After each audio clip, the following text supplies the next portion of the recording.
आप सभी को नमस्कार। पॉलिटिकल अलायंस स्टडी में आप सभी का स्वागत है। इस वीडियो में हम भारतीय संविधान से संबंधित कुछ प्रश्नों को सॉल्व करेंगे जो नेट, जेआरएफ, टीजीटी, पीजीटी तथा अन्य किसी भी वनडे एग्जाम के लिए बहुत ही महत्वपूर्ण है। तो देखते हैं आज का पहला प्रश्न दिया है, राज्यसभा का पदेन सभापति कौन है? राज्यसभा का पदेन सभापति कौन है? दिया है राष्ट्रपति, स्पीकर, उपराष्ट्रपति और भारत के मुख्य न्यायाधीश। इसका जो सही उत्तर हो जाएगा वो हो जाएगा उपराष्ट्रपति। ऑप्शन सी इसका सही उत्तर हो जाएगा। देखिए, राज्यसभा का जो पदेन सभापति उपराष्ट्रपति होता है। राज्यसभा के सदस्यों के विपरीत राज्यसभा के सभापति का कार्यकाल 5 वर्षों का होता है। लोकसभा के विपरीत राज्यसभा का सभापति अपना त्यागपत्र उपराष्ट्रपति को नहीं बल्कि राष्ट्रपति को देता है। नेक्स्ट है अगला प्रश्न कि निम्न में से कौन सीनेट की अध्यक्षता करने वाले पदेन अधिकारी है? देखिए, जो सीनेट है, सीनेट की अध्यक्षता करने वाला जो पदेन अधिकारी है क्या है? राष्ट्रपति, उपराष्ट्रपति, मुख्य न्यायाधीश तथा प्रधानमंत्री। तो इसका जो सही उत्तर हो जाएगा वो हो जाएगा उपराष्ट्रपति। ऑप्शन बी इसका सही उत्तर हो जाएगा। देखिए, सीनेट दुनिया का सबसे शक्तिशाली उच्च सदन है। और सीनेट होता क्या? अमेरिका में जो संसद है उसका नाम है कांग्रेस, और कांग्रेस का जो उच्च सदन है उसका नाम है सीनेट। तो वही है, सीनेट दुनिया का सबसे शक्तिशाली उच्च सदन है। सीनेट में अमेरिका के प्रत्येक राज्यों से 2 सदस्य लिए जाते हैं। सीनेट जो है वो राज्यों का प्रतिनिधित्व करती है, लोगों का नहीं। सीनेट एक अस्थायी सदन है जिसका कार्यकाल कितना वर्ष का होता है? 6 वर्ष का है। सीनेट के 1/3 सदस्य प्रत्येक दूसरे वर्ष अवकाश प्राप्त करते हैं। सीनेट की अध्यक्षता करने वाला पदेन जो अधिकारी होता है वो भारत के राष्ट्रपति के उपराष्ट्रपति के जैसे वहाँ पर भी उपराष्ट्रपति होता है। ठीक, अगला प्रश्न है, ब्रिटिश संसद के निम्न लोकप्रिय प्रत्यक्ष निर्वाचित शक्तिशाली सदन कौन है? ठीक है, तो ब्रिटिश जो संसद है उसका वो निम्न सदन या फिर लोकप्रिय सदन या फिर प्रत्यक्ष निर्वाचित शक्तिशाली सदन कौन सा है? लॉर्ड सभा, कॉमन सभा, प्रतिनिधि सभा या फिर राज्यसभा। देखिए, इसका जो सही उत्तर हो जाएगा वो हो जाएगा कॉमन सभा। ऑप्शन बी इसका सही उत्तर हो जाएगा। देखिए, ब्रिटिश संसद के जो निम्न लोकप्रिय प्रत्यक्ष निर्वाचित शक्तिशाली सदन जो होता है वो होता है कॉमन सभा। ब्रिटेन में संसद का निर्माण हाउस ऑफ कॉमन्स व क्राउन के मिलने से होता है। इसमें हाउस ऑफ लॉर्ड जो है वो उच्च सदन है। कौन है? जो हाउस ऑफ लॉर्ड, अर्थात इसको लॉर्ड सभा बोला जाता है। तो हाउस ऑफ लॉर्ड्स क्या है? ये उच्च सदन है। और कॉमन सभा जो होता है वो कॉमन सभा को कहा जाता है निम्न सदन। कॉमन सभा के सदस्यों की संख्या जो है वो 659 के आसपास में है। इसके लिए कोरम जो होता है वो 40 सदस्य होते हैं। कोरम का मतलब होता है गणपूर्ति। ठीक है, अगला प्रश्न है,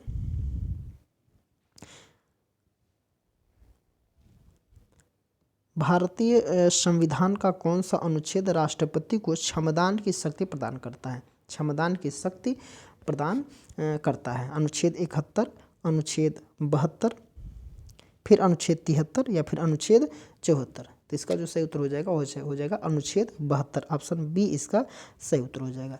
देखिए, अनुच्छेद 72 के अधीन राष्ट्रपति को यह अधिकार है कि किसी अपराध के लिए दोष सिद्ध ठहराए गए किसी व्यक्ति के दंड को क्षमा, प्रतिलंबन, विराम व परिहार, लघुकरण की कुछ व्यवस्थाएं हैं।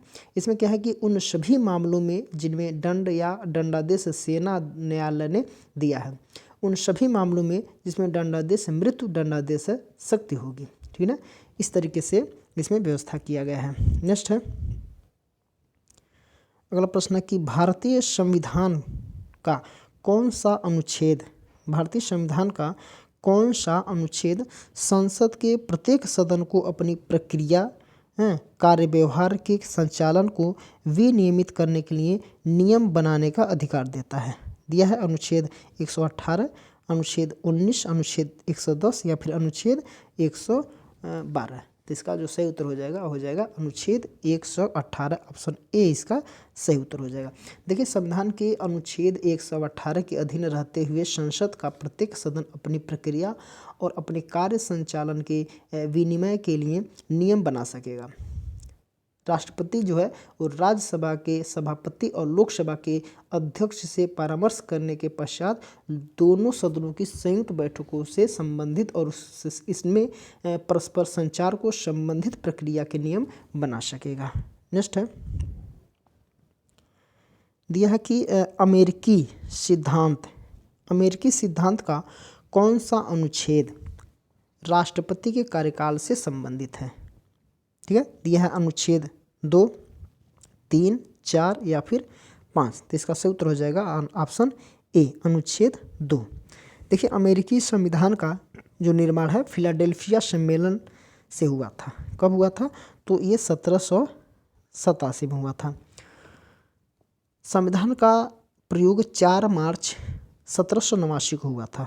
4 मार्च को और 1789 को हुआ था। राष्ट्रपति जॉर्ज वाशिंगटन के अनुसार अमेरिका में संविधान द्वारा सीमित सरकार की स्थापना हुई। मूल अधिकारों को संविधान में पहले 10 संशोधन के द्वारा शामिल किया गया। अमेरिकी संविधान का जो अनुच्छेद 2 है वो राष्ट्रपति के कार्यकाल से संबंधित होता है। नेक्स्ट दिया है, प्रत्येक संसदीय प्रणाली में संसद के बैठकों में प्रश्नों के लिए अलग अलग निर्धारण किया जाता है, जिसे कहते हैं, क्या कहते हैं? अविश्वास प्रस्ताव, ध्यान केंद्रित प्रस्ताव या फिर प्रश्नोत्तर घंटा या फिर शून्यकाल पर चर्चा। तो इसका जो सही उत्तर हो जाएगा प्रश्नोत्तर घंटा, ऑप्शन सी इसका सही उत्तर हो जाएगा। देखिए, दिया है कि प्रत्येक संसदीय प्रणाली में संसद के बैठकों में प्रश्नों के लिए अलग से समय निर्धारित किया जाता है, जिसे प्रश्नोत्तर घंटा कहते हैं। प्रश्नोत्तर घंटा के दौरान भारत सरकार से संबंधित मामले उठाए जाते हैं और सार्वजनिक समस्याओं की तरफ ध्यान आकर्षित किया जाता है। संसद में कई तरह के प्रश्न पूछे जाते हैं। तारांकिक प्रश्न एक होता है, फिर होता है प्रश्न जो होता है वो अतारांकिक होता है और एक अल्प सूचनात्मक होता है। ठीक है ना, एक तारांकिक, अतारांकिक और एक अल्प सूचनात्मक होता है। नेक्स्ट है, दिया है कि भारतीय संविधान के अनुसार भारतीय संविधान के अनुच्छेद जो 53 के तहत संघ की कार्यकारी शक्ति निहित है। किसमें निहित है? राष्ट्रपति में, उपराष्ट्रपति में, राज्यपाल में या फिर प्रधानमंत्री में। तो इसका जो सही उत्तर हो जाएगा ऑप्शन ए, राष्ट्रपति में निहित होता संघ की कार्यकारी शक्ति। भारतीय संविधान के जो भाग 5 है, इस भाग 5 के अनुच्छेद 53 में, वो 53 के तहत संघ की कार्यकारी शक्ति राष्ट्रपति में निहित है। तीनों सेनाओं का प्रधान राष्ट्रपति होता है। राष्ट्रपति की योग्यता का भी उल्लेख अनुच्छेद 58 में किया गया है, जैसे वह भारत का नागरिक हो, 35 वर्ष की आयु पूरी कर चुका हो, लोकसभा का सदस्य चुनने की योग्यता रखता हो। नेक्स्ट दिया है कि भारतीय संविधान के अनुच्छेद 108, देखिए जो अनुच्छेद 108 है उसके अंतर्गत लोकसभा और राज्यसभा की संयुक्त बैठक कौन आहूत करता है? देखिए यहाँ पे आहूत करने का मतलब होता है कि संयुक्त बैठक को बुलाना। तो दिया है भारत का राष्ट्रपति, लोकसभा का अध्यक्ष, प्रधानमंत्री या फिर राज्यसभा का सभापति। तो इसका जो सही उत्तर हो जाएगा भारत का राष्ट्रपति, ऑप्शन ए इसका सही उत्तर हो जाएगा। भारतीय संविधान के अनुच्छेद जो 108 के अंतर्गत लोकसभा और राज्यसभा की संयुक्त बैठक को भारत का राष्ट्रपति आहूत करता है। यदि किसी साधारण विधेयक के संबंध में संसद के दोनों सदनों में कोई मतभेद उत्पन्न हो जाता है तो प्रत्यावरोध दूर करने के लिए राष्ट्रपति जो है वो अनुच्छेद 108 के तहत दोनों सदनों का संयुक्त अधिवेशन आहूत करता है। इस बैठक में साधारण बहुमत द्वारा विधेयक पारित किया जाता है। नेक्स्ट है, दिया भारत के राष्ट्रपति की अनुपस्थिति, भारत के जो राष्ट्रपति हैं उनकी अनुपस्थिति में यदि उपराष्ट्रपति उपलब्ध नहीं है तो निम्न में से कौन राष्ट्रपति की तरह कार्य कर सकता है? राष्ट्रपति की तरह कौन कार्य कर सकता है? भारत के मुख्य न्यायाधीश, प्रधानमंत्री, लोकसभा का अध्यक्ष या फिर भारत के महान्यायवादी। तो इसका जो सही उत्तर हो जाएगा भारत के मुख्य न्यायाधीश, ऑप्शन ए इसका सही उत्तर हो जाएगा। देखिए, भारत के राष्ट्रपति की अनुपस्थिति में यदि उपराष्ट्रपति उपलब्ध नहीं है तो भारत के मुख्य न्यायाधीश कार्यवाहक राष्ट्रपति के रूप में कार्य करता है। जो एम हिदायतुल्लाह जो थे वो भारत के एकमात्र ऐसे मुख्य न्यायाधीश हैं जिन्होंने 20 जुलाई 1969 से लेकर के 24 अगस्त 1969 तक कार्यवाहक राष्ट्रपति के रूप में कार्य किया था। नेक्स्ट दिया है कि स्पीकर निर्णायक मत का प्रयोग कब करता है। देखिए, जो स्पीकर होते हैं वो निर्णायक मत का प्रयोग कब करते हैं? महाभियोग प्रस्ताव पर, फिर अनुच्छेद 368 से संबंधित विधेयक पर, या फिर अनुच्छेद 352 से संबंधित विधेयक पर, या फिर समान मत आने पर। तो इसका जो सही उत्तर हो जाएगा समान मत आने पर। यदि समान दोनों पक्षों का समान मत आता है तो इसके तहत देखिए अनुच्छेद 101 के तहत लोकसभा जो का अध्यक्ष होता है जिसे स्पीकर कहते हैं वो अपने निर्णायक मत, जिसको कास्टिंग वोट बोला जाता है, इसको क्या बोला जाता है? कास्टिंग वोट, इसको कास्टिंग वोट बोला जाता है। इसका प्रयोग तब करते हैं जब किसी विषय के संदर्भ में हुए मतदान में सत्ता पक्ष और विपक्ष दोनों के वोट समान होने के कारण टाई की स्थिति हो जाती है। अनुच्छेद 96 के तहत जब अध्यक्ष या उपाध्यक्ष को पद से हटाने का संकल्प विचाराधीन है तब वह उपस्थित रहने पर भी पीठासीन नहीं होगा, लेकिन उसे लोकसभा की कार्यवाहियों में भाग लेने का अधिकार होगा। वह प्रथम मत देने का हकदार होगा, किंतु बराबर मत होने की दशा में निर्णायक मत देने का हकदार नहीं होगा। नेक्स्ट है, दिया है, देखिए कथन दिया है कि यहाँ पे राष्ट्रपति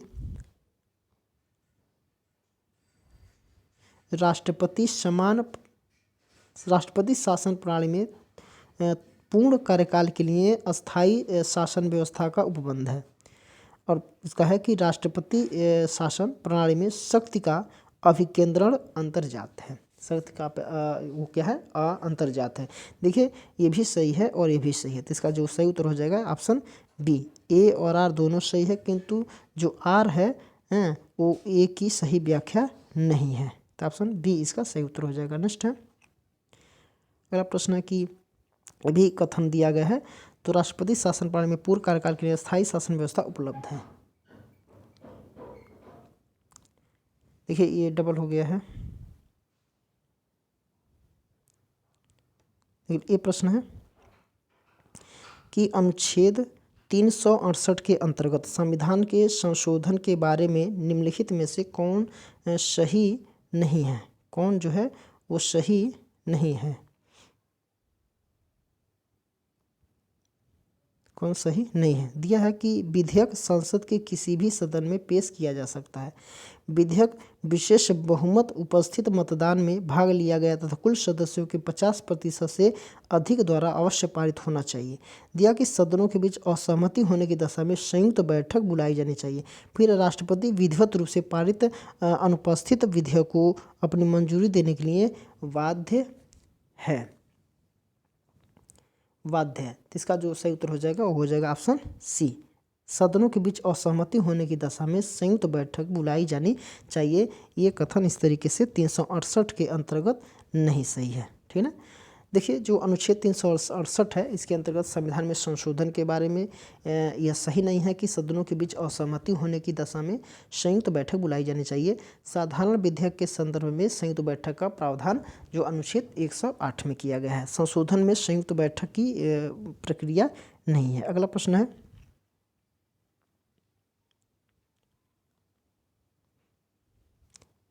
दिया है कि संसद के सदन की कुल संख्या 2/3 बहुमत के द्वारा प्रस्ताव के पारित किए जाने का नियम निम्न दशा में लागू किया जाना चाहिए। तो दिया है कि संविधान का संशोधन, फिर दिया कि आपातकाल के प्रभावी होने का अनुमोदन, फिर भारत के राष्ट्रपति पर महाभियोग चलाना, फिर दिया आपात के प्रभावी होने की अस्वीकृति। तो इसका जो सही उत्तर हो जाएगा भारत के राष्ट्रपति पर जो महाभियोग चलाना, ऑप्शन सी इसका सही उत्तर हो जाएगा।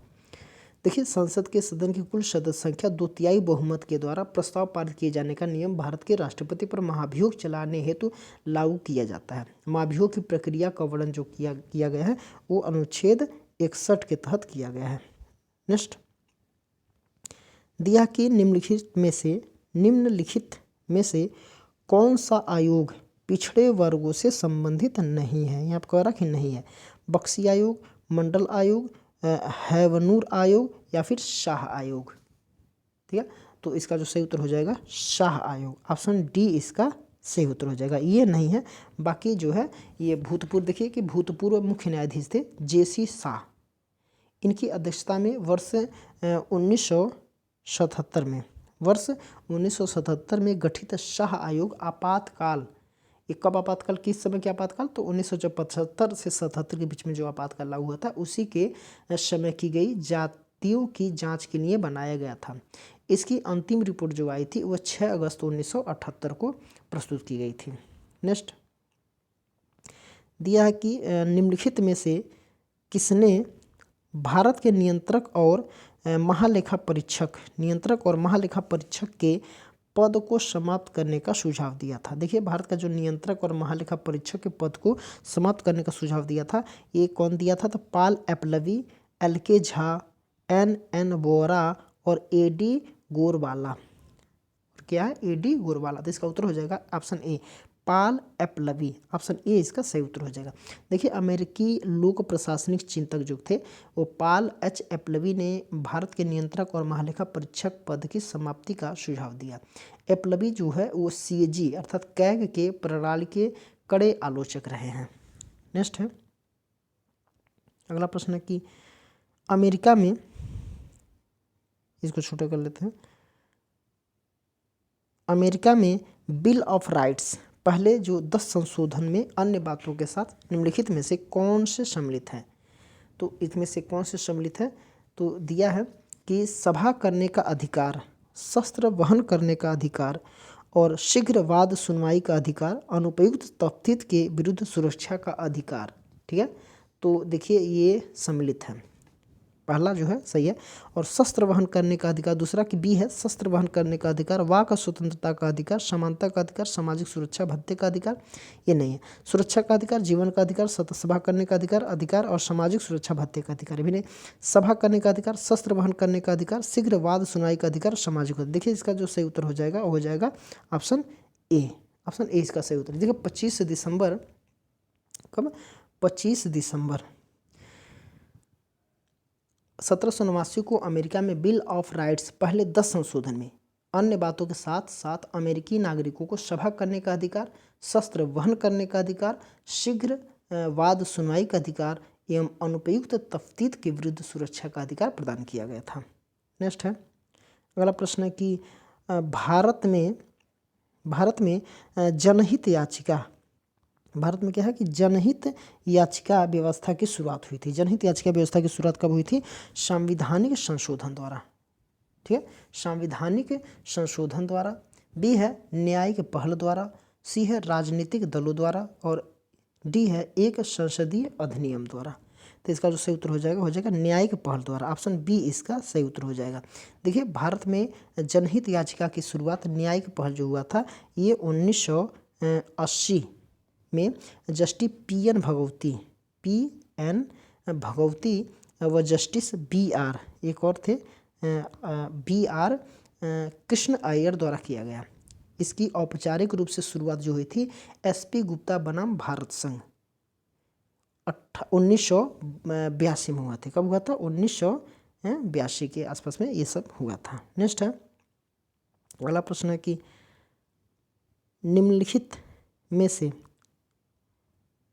किसने उच्चतम न्यायालय को प्राप्त अत्यधिक शक्तियों और सीमित जवाबदेही के कारण गहन विरोधाभासपूर्ण संस्थान कहकर उच्चतम न्यायालय की आलोचना की थी। कौन किया था, जेम्स मेनर ने, ग्रैनविल ऑस्टिन ने, प्रताप B मेहता या फिर नीरजा गोपाल जवाल।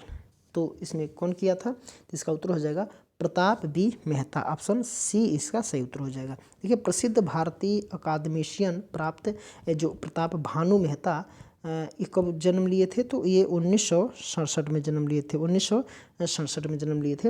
इन्होंने उच्चतम न्यायालय को प्राप्त अत्यधिक शक्तियां और सीमित जवाबदेही के कारण गहन विरोधाभासपूर्ण संस्थान कहकर इसकी आलोचना की है।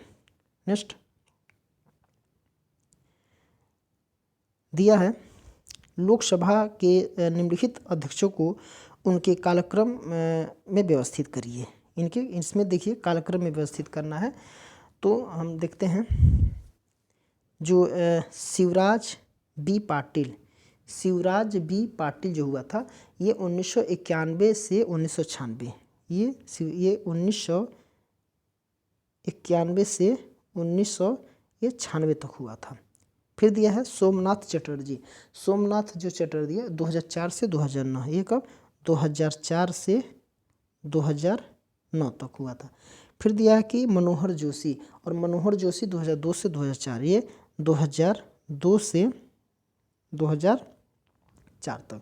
फिर दिया कि एन संजीवा रेड्डी जो थे वो 1967-69 से ये लेकर के 1977 तक ये हुआ था। ठीक है, तो ये कालक्रम के अनुसार ये व्यवस्थित है। तो यहाँ पे दिया है कूट में दिया है, हम लोग देखते हैं कूट में कि पहले 4 3 1 2, तो इसका जो सही उत्तर हो जाएगा पहले 4 आ जाएगा, फिर 1 3 और 2, तो ऑप्शन सी इसका सही उत्तर हो जाएगा। इसमें ऑप्शन सी इसका सही उत्तर हो जाएगा, 4 1 3 और 2। नेक्स्ट है दिया कि किस अनुच्छेद के तहत कलेक्टर की न्यायिक शक्तियाँ न्यायाधीश को दी गई है। कलेक्टर की न्यायिक शक्तियाँ किसको दी गई है? न्यायाधीश को दी गई है।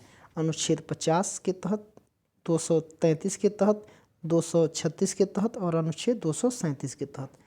तो और दिया ई है अन्य विकल्पों में से कोई नहीं, यानी कि उपयुक्त विकल्पों में से कोई नहीं। तो इसका जो उत्तर हो जाएगा अनुच्छेद 50, ऑप्शन ए इसका सही उत्तर हो जाएगा। देखिए अनुच्छेद 50 के तहत कलेक्टर की न्यायिक शक्तियाँ जिला न्यायाधीश को दी गई है।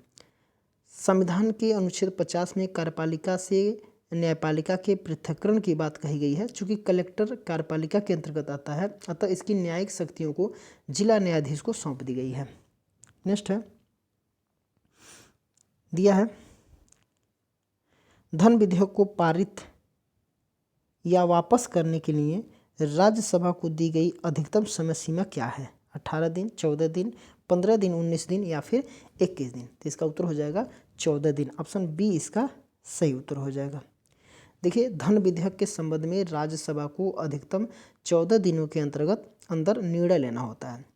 सामान्य विधेयकों के संबंध में विधेयक को दोनों सदनों में पारित होना चाहिए, लेकिन धन विधेयक के संबंध में राज्यसभा को कमजोर बना दिया गया है और उसे निश्चित समय के अंदर ही निर्णय लेना होता है, अन्यथा राज्यसभा से पास मान लिया जाता है। नेक्स्ट देखिए किस संस्था को हाउस ऑफ एल्डर्स के रूप में संदर्भित किया जाता है। हाउस ऑफ एल्डर्स के रूप में संदर्भित किया जाता है। दिया है लोकसभा, फिर राज्यसभा, विधानसभा या फिर ग्राम सभा। तो इसका जो सही उत्तर हो जाएगा ऑप्शन बी, राज्यसभा। ठीक है, राज्यसभा को हाउस ऑफ एल्डर्स के रूप में संदर्भित किया जाता है। राज्यसभा जो है वो वरिष्ठ व्यक्तियों का सदन है, जिसमें वैज्ञानिक, शिक्षाविद, राजनीतिक व अपने अपने क्षेत्र के विशेषज्ञ शामिल होते हैं, इसलिए इसको एल्डर्स सदन बोला जाता है। नेक्स्ट है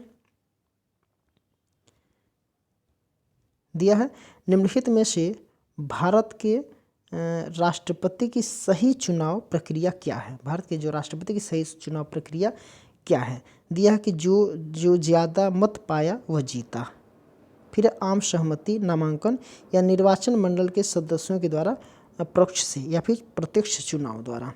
तो इसका जो सही उत्तर हो जाएगा ऑप्शन डी, निर्वाचन मंडल के सदस्यों के परोक्ष से, निर्वाचन मंडल के सदस्यों के परोक्ष से। ऑप्शन डी इसका सही उत्तर हो जाएगा। देखिए, राष्ट्रपति के निर्वाचन हेतु एक निर्वाचक मंडल का गठन होता है, जिसमें संसद के दोनों सदनों के निर्वाचित सदस्य एवं राज्य विधानसभा के निर्वाचित सदस्य शामिल होते हैं। राष्ट्रपति के निर्वाचन से संबंधित किसी विवाद का अंतिम निर्णय जो है वो सर्वोच्च न्यायालय द्वारा किया जाता है।